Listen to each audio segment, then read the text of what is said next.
반갑습니다. 주식장터 송피로입니다. 오늘 6월 11일이네요. 월요일 방송을 한번 해보도록 하겠습니다. 오늘 시장에서 시장이 부진함에도 불구하고 원전 관련주가 상당히 강했죠. 그러면 오늘 시장에서 원전주가 이렇게 강하게 움직였는가 좀 이야기를 해드리고, 그리고 이번 주에는 대형 이벤트가 있죠. 그래서 지수가 어떻게 움직일 것인가를 간단하게 말씀드린 후, 나는 원전주를 꼭 한 종목 사고 싶다. 그러면은 여러분께서 내일 원전주 관련 중에서 한 종목, 매수할 종목을 소개를 해 드릴 테니까 여러분들 끝까지 시청하시고, 여러분들 원전주 가지고 대박 나시고 부자 되시라는 얘기를 해 드리고 싶네요. 그러면 방송을 본격적으로 시작하기 전에 한 가지 안내 말씀드리겠습니다. 저 주식장터 유튜브 방송이 시작한 지가 얼마 안 됐죠. 그래서 구독자가 그렇게 많지가 않습니다. 그래서 여러분들께서 저 주식장터 유튜브 방송을 들어보시고 여러분들의 주식 투자에 좀 도움이 된다면은 여러분들 주위에 주식 투자하고 계신 분들 다섯 분씩 꼭 소개해 주시라는 얘기를 해드리면서 오늘 6월 11일 월요일 방송을 시작을 해보도록 하겠습니다. 그럼 먼저 이제 시장 지수 이야기를 간단하게 좀 하듣고 방송을 한번 시작을 해보도록 할게요.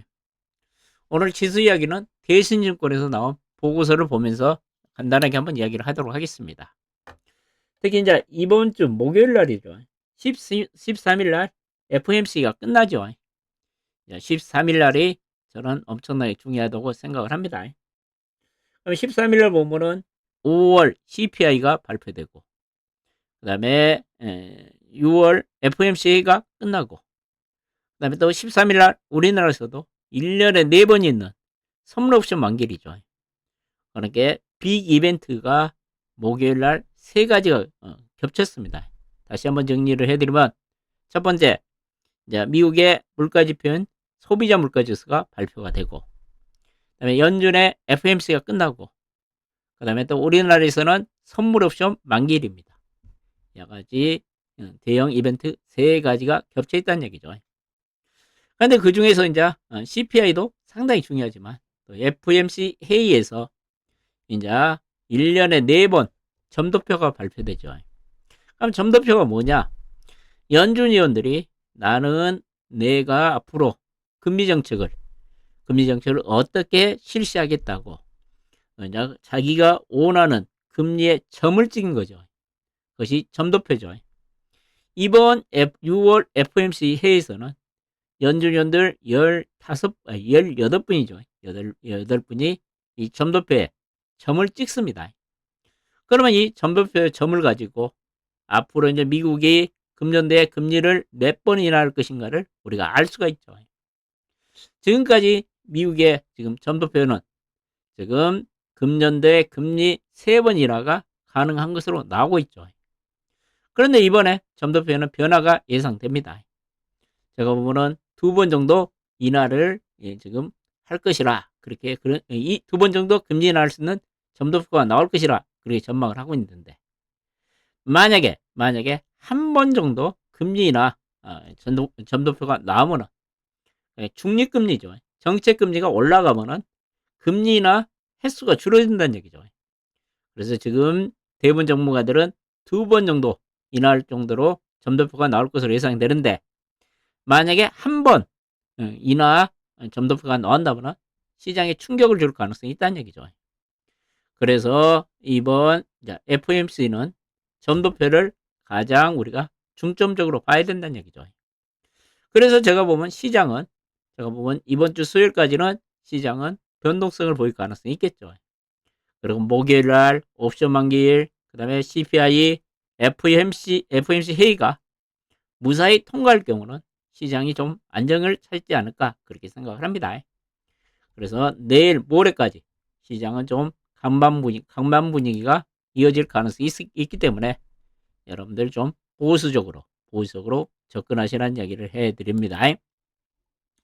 그 다음에 여러분들 이제 10년 만기 국채금리 이야기를 제가 자주 하죠. 지금 제가 이 시간 현재 인베스트닷컴에서 10년 만기 국채 금리를 보니까요. 지금 4.41%를 기록하고 있네요. 지금도 한 0.6% 정도 상승을 하고 있죠. 최근에 국채 금리를 보면은요. 그러니까 지난주에 국채 금리가 그러니까 보면 5월 29일 날이죠. 여기서 4.6을 기록하고 최근에 4.2까지 급락을 했죠. 그러다 한 이틀 정도 옆으로 행보하다가 지난 주말이죠. 지난 주말에 또 국채 금리가 급등을 하면서 지금 4.46을 기록하고 있죠. 이래같이 국채 금리가 또 급락을 했다가 옆으로 하루 이틀 행보했다가 또 급등을 하고 있기 때문에 최근 외국인 투자가들이 우리 시장에서 선물을 매도하면서 지금 우리 증시가 지금 변동폭이 확대되고 있죠. 그러니까 여러분들한테 제가 최근에 강조해드린 게 그거죠.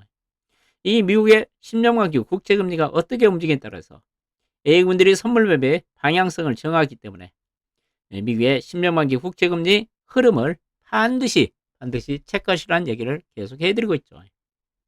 그러니까 이제 이 10년만 기후 국채금리가 FOMC 회의가 끝난 다음에 좀 안정을 찾을 가능성이 있겠죠. 그래서 여러분들한테 제가 수요일까지는 좀 보수적으로 접근하시라는 얘기를 해드리고 싶네요. 그 다음에 이제 또 이 오늘 나온 뉴스들을 보면요. 오늘 태양광 관련주가 약간 반짝이다 말했죠. 지금 보면은 중국의 태양광 업체들이 동남아에서 태양광 산업을 중단한다는 얘기죠. 특히 이제 미국이 반덤핑 상계 간섭을 이제 유예가 됐는데 6월 6일부터 만료가 된다는 얘기입니다. 이 말은 무슨 말이냐면 다시 쉽게 설명해 주면요. 중국 업체들이 중국에서 바로 미국으로 태양광 제품을 수출을 하면 관세를 부과하게 했죠. 근데 이제 이 중국 제품들을 동남아에서 생산한 것 같이 동남아산으로 약간 둔갑을 시키면 관세 유예를 받을 수가 있었죠. 근데 이제 미국이 이제 6월 6일 이후로 동남아에서 들어오는 이 중국 태양광 제품에 대해서 관세를 부과하겠다는 얘기죠. 그러니까 이제 중국 태양광 업체들이 이 동남아 쪽에 생산 라인을 가동을 중단한다는 얘기죠. 그러면 여러분들 이제 우리나라 태양광 관련주에게는 큰 호재죠. 근데 우리나라 오늘 태양광 관련주가 강세 정도로 마감을 했는데 이와 같은 태양광 쪽에 긍정적인 소식이 전해지니까 태양광 관련주도 좀 한번 관망해 보시고 가지고 계신 분들은 좀 홀딩 한번 해보신 거 어쩔까 그렇게 생각을 합니다. 그 다음에 오늘 저녁에 이제 애플이 개발자 회의를 개최하죠. 10일부터 14일까지 개최합니다. 그러면은 애플이 이제 이 개발자회의에서 인공지능 관련에 대해서 전략을 발표할 것으로 예상이 됩니다. 그러면서 최근 오픈 AI하고 구글하고 협력 관계를 강조를 하고 있죠. 그런데 애플이 이번에 이제 여타 그 IT 기기에다가 인공지능을 탑재한다는 얘기죠. 그 인공지능 탑재를 어떻게 좀 다른 업체하고 차별화하냐가 중요한 관건이 될 것으로 판단이 됩니다. 지난 주말에 대부분 빅테크 기업들이 다 빠졌는데 애플만 상승을 했죠. 애플만 상승을 했는데 제가 보면 오늘 저녁에 애플이 어떤 전략을 발표하느냐에 따라서 우리나라 시장에 있는 애플 관련주도 주가가 흐름이 달라질 가능성이 있죠. 특히 우리나라에서 중소형 애플 관련 중에서 여러분들이 관심을 가져야 될 것은 BH죠. BH가 애플 관련주 대표주로 요즘에 강하게 올랐죠. 그 다음에 자전자죠. 자전자가 또 최근에 애플 카메라 관련주죠. 그 밖에 ITM 반도체. 이 정도 애플 관련주로 보시면 되지 않을까 그렇게 생각을 합니다. 세 종목이죠. 다시 한번 이야기하지만 BH, 그 다음에 두 번째 자전자, 그 다음에 세 번째는 ITM 반도체를 보시면 된다는 얘기를 해드릴게요. 이게 오늘 애플이 얼마나 차별화 전략을 발표하냐에 따라서 애플 관련주 흐름은 달라질 수 있다는 얘기를 해드릴게요. 오늘 원전 관련주가 왜 강하게 움직였는가 좀 설명을 해드릴게요. 여러분들 오늘 매일경제죠. 매일경제 원전 이야기가 상당히 많이 나왔습니다. 이 기사는 매일경제에 나온 제가 기사를 여러분들한테 소개를 해드리니까 나는 원전 관련주를 좀 많이 가지고 있다. 좀 관심이 있어서 투자를 많이 하신다. 그런 분들은 오늘 매일경제신문을 꼭 읽어보시기 바랍니다. 오늘 원전 관련 기사가 3개 큰 기사가 나왔으니까 모두 꼼꼼히 한번 읽어보시기를 바란다는 이야기를 해드리면서 그 신문 내용을 간단하게 한번 설명을 해드리면요. 우리나라가 탈원전 선언으로 수출에 힘받는 한국 그랬죠. 체코 수주 역전 노린다는 이야기죠. 최근 정부가 11차 전력 기본 수급을 초안을 발표했죠. 거기에서 대형 원전 3기 SMR 지금 그 1기 정도를 신설을 지금 추진하고 있죠. 그러면서 최근에 이제 체코에 이제 원전 수주 발주를 했죠. 입찰을 했죠. 입찰을 했는데 지금 우리나라가 수주할 가능성이 있다는 얘기죠. 수주할 가능성이 있다 죠. 그러니까 제가 보면은 이 우리나라가 이제 체코 원전을 역전 수주할 가능성이 있다. 그렇기 때문에 지금 제가 보면은 최근에 이제 원전 관련주가 오늘 강하게 움직이지 않았냐 그렇게 생각을 합니다. 그 기사를 계속 한번 읽어보면요. 보면은 이제 최근에 이제 세계 각국이 원전 지금 가동 기수가 나와 있네요. 미국이 지금 94기 정도 원전을 가동을 하고 있네요. 가장 많이 가동을 하고 있네요. 중국이 56기 가동을 하고 있고 지금 25기 정도를 추가로 건설하고 있네요. 프랑스가 56기를 지금 가동을 하고 있네요. 그 다음에 지금 한 기를 추가로 건설하고 있네요. 우리나라가 네 번째로 많네요. 우리나라가 26기 정도를 가동을 하고 있고 추가로 2기 정도를 건설을 하고 2기 정도로 지금 보면은 이제 추가로 건설할 것으로 예상이 되고 있죠. 일본은 12기 정도, 그 다음에 2기 정도 추가 건설할 것 같고, 영국은 지금 9기 정도 건설하고 있는데 추가로 건설하고 있네요. 근데 지금 이제 윤석열 정부 들어가지고 우리나라 원전이 지금 수출 상당히 잘 될 것으로 예상이 됐죠. 체코 지금 원전 수주 기대감이 작용했고, 루마니아 쪽에서 지금 좀 수주를 했고, 미국 쪽에서 이제 소형 원전 쪽에 수주가 기대된다는 얘기고, 이집트에서는 한 3조 원 정도 수주를 했고, 불가리아 쪽도 지금 수주가 기대된다는 얘기죠. 이렇게 세계 지금 각국들이 원전 부활에 속도를 내고 있다는 얘기가 나왔죠. 그러면서 이제 이 이야기를 한번 보면요. 이제 우리나라 지금 체코 원전 수주 가능성이 있다는 얘기죠. 30조 규모 체코 원전 수주가 이달에 얼마 남았죠, 이제. 이달 안에 잘하면 빠르면은 이달 30조 규모의 체코 원전 수주 결과가 나올 전망이다. 제가 여러분들한테 7월 15일이다 그랬는데 그것이 앞당겨질 가능성이 있다는 얘기죠. 이달까지. 그렇게 여러분들은 이제 얼마 안 남았죠. 그렇게 가지고 가셔야 돼요. 그러면서 한국 수주전에 힘이 실릴 전망이다 그랬죠. 그래서 정부는 2030년까지 원전 10개 정도 수주 목표를 하고 있다는 얘기죠. 그러면서 제11차 전력기본 수급계획은 이야기를 계속 해드렸죠. 그러면서 지금 원전 이렇게 한다는 이야기 있고, 그 다음에 이번 22대 국회에서 공청을 통해서 연내 최종안을 확정한다는 얘기가 나와 있네요. 그러면서 이제 우리나라 이제 보면은 원전이 계속 지금 부활을 하고 있다는 이야기가 나왔고, 특히 이제 우리나라 원전이 체코에서 예수주 가능성이 있냐 그 이야기를 여기 써놨습니다. 보면은 이제 최근에 이제 우리나라 원전이 다른 나라에 비해서 원전을 싸게 질 수 있다는 얘기를 많이 해줬죠. 대부분 다른 나라 국가들은 원전을 공사 기간을 좀 딜레이 시키고 그 다음에 예산을 확대하는 그런 원전 건설에 약간 노이즈가 많이 발생하죠. 그런데 우리나라는 바로 정확히 원하는 기간 안에 그 돈으로 정확히 원전을 건설할 수 있는 능력을 가진 나라가 세계에서 우리나라 하나뿐이죠. 그렇게 우리가 원전 쪽에 대단한 기술력을 가지고 있다고 보시면 됩니다. 그러면서 우리가 최대 강점은 이거죠. 지금 세계 원자력 기구에서 밝힌 2021년 기준으로 자 킬로와트당 원전 건설 단가가 나와 있죠. 한국은 킬로와트당 3,571달러죠.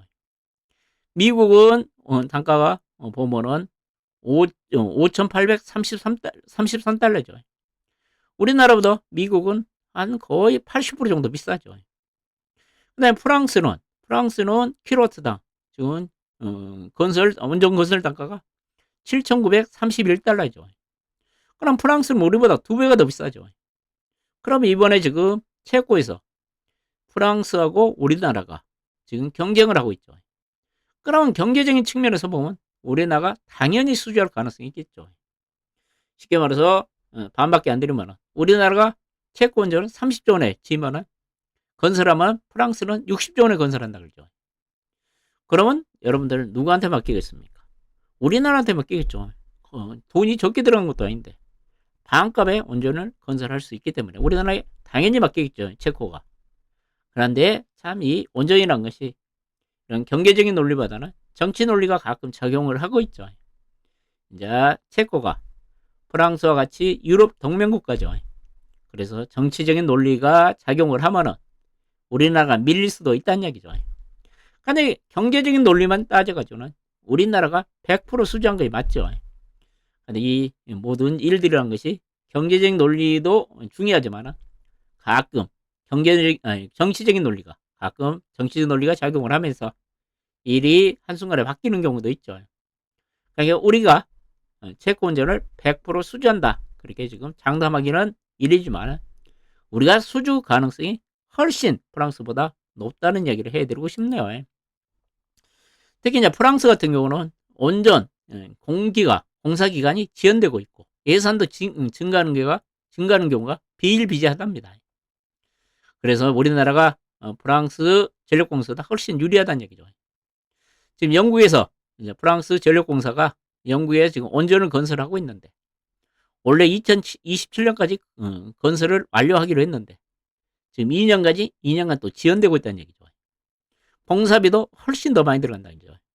원래 영국에서 수주할 때 공사비가 250억 달러에서 260억 달러 예상을 했는데 파운드로 예상했는데 지금은 310에서 340 파운드까지 증가한다는 얘기죠. 그래서 이제 프랑스 전력공사가 제대로 공사 기간도 못 맞추고 공사 비용도 처음에 낙찰했던 가격에서 더 오버가 되고 있기 때문에 프랑스 전력공사에 대한 약간 신뢰도가 떨어지고 있다는 얘기죠. 그래서 우리나라가 채권전에서 프랑스를 막판 뒤집기 할 가능성이 크다는 얘기를 하고 있죠. 제발 이번에 경제적인 논리가 좀 작용을 하면서 정치적인 논리를 물리치면서 우리나라가 수주를 했으면 좋겠네요. 그 다음에 이제 소형 원전 쪽에도 계속 성장한다는 얘기가 계속 나와 있네요. 그러니까 여러분들 원전 쪽에 관심이 많으신 분들은 오늘 매일경제 경제신문을 한번 꼼꼼히 한번 읽어보시라는 얘기를 해드리고 싶네요. 그 다음에 또 이런 기사가 나왔습니다. 주요 국가 전력이 매년 5% 증가를 하고 있다. 대형 원전이 없이는 못 따라간다. 자, OECD 원자력 기구 사무총장이 인터뷰가 있었네요. 그러면 재생에너지로는 탄소 중립도 힘들다. 그리고 오히려 원전이 탄소 중립 목표에 도움이 된다.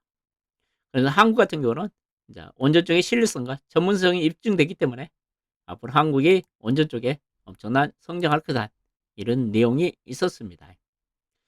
그렇기 때문에 내가 보면은 우리나라 원전이 앞으로 계속 성장하지 않을까 그렇게 생각을 합니다. 그 이야기를 계속 써놨죠.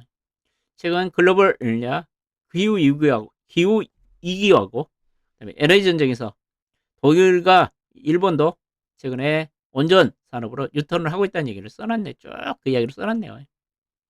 그러면서 앞으로 인공지능하고 데이터 센터,